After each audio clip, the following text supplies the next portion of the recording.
Hi guys, it's Caitlin, and today I am here to bring you my review of And Then There Were None by Agatha Christie.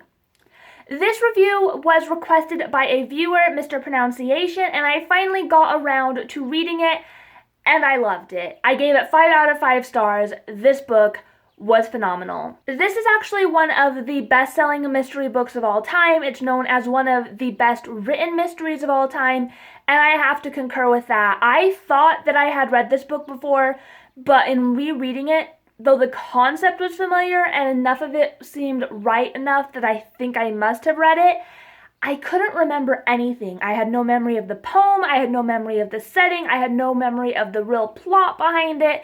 I had no idea who was gonna die next. I was on the edge of my seat the whole time. This book scared me. I was creeped out.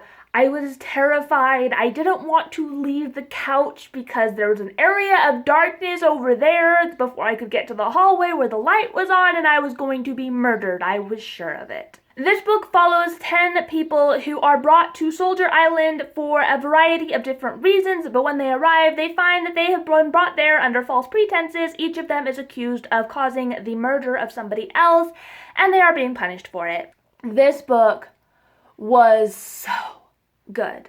Like, I can't even explain how good this book was. I had no idea what was going to happen next. I kept making predictions and guesses, and some of them I was like, there's no way this guy did it, or there's no way this girl did it because it's too obvious.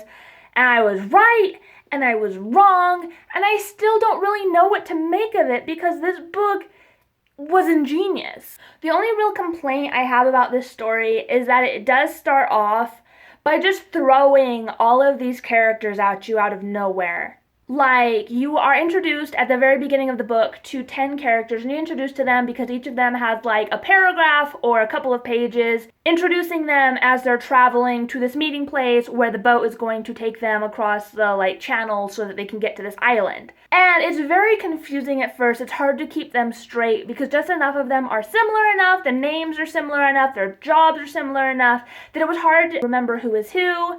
And then people started dying before 50 pages were up, so by that point you were just kind of like, okay, you started to be able to figure it out, but it was like you weren't able to figure it out before people started dying because there were just so many characters thrown at you all at once. But by the end of this book, you knew who all the characters were, including the ones who died at the very beginning. Like, you were able to keep them straight by the end. And oh my gosh, I don't even know what to say about this book. It was so freaking good. It was just so good. I can't wait to go to the library and pick up more Agatha Christie books because even if this is her best one, I want to read more. This was phenomenal. I went to Barnes & Noble and I was there for 5 hours and I read a book, and then I went to the back and I was like, I guess I'll pick this one up. I'm supposed to read it this month and I have nothing else to do.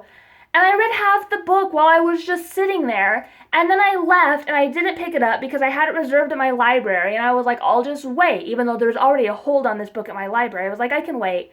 But I couldn't stop thinking about it for the next 3 hours, so I had to go back to the bookstore and I had to buy this.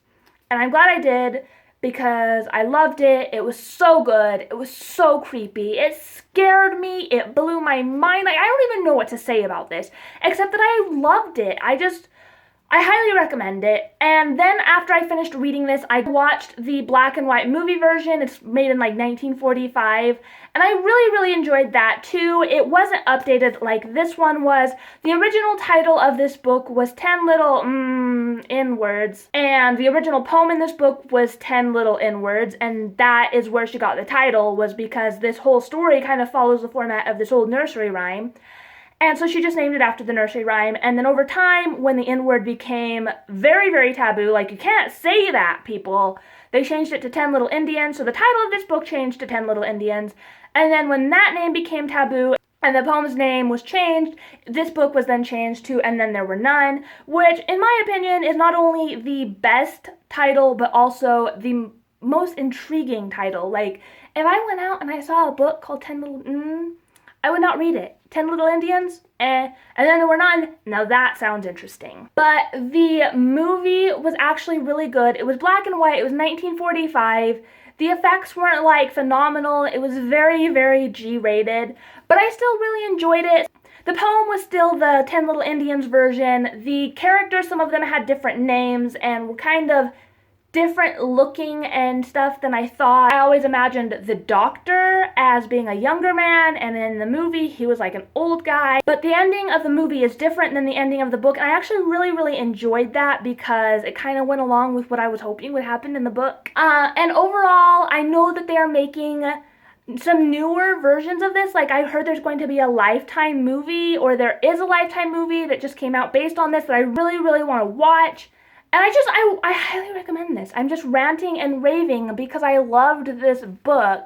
I want to have a spoilery discussion of it, but I don't know if I'm capable mentally of doing so right now. Go ahead and comment down below with any questions you have about this book. If you've read this book, what you thought of it, if you read it in this version or in one of the earlier, more offensive versions, just let me know. But once again, loved this. So yeah, that was my review of And Then There Were None by Agatha Christie. Go ahead and comment down below. Hit like if you like this video. Hit subscribe if you really liked it. And I will talk to you guys next time. Thanks so much for watching. Bye.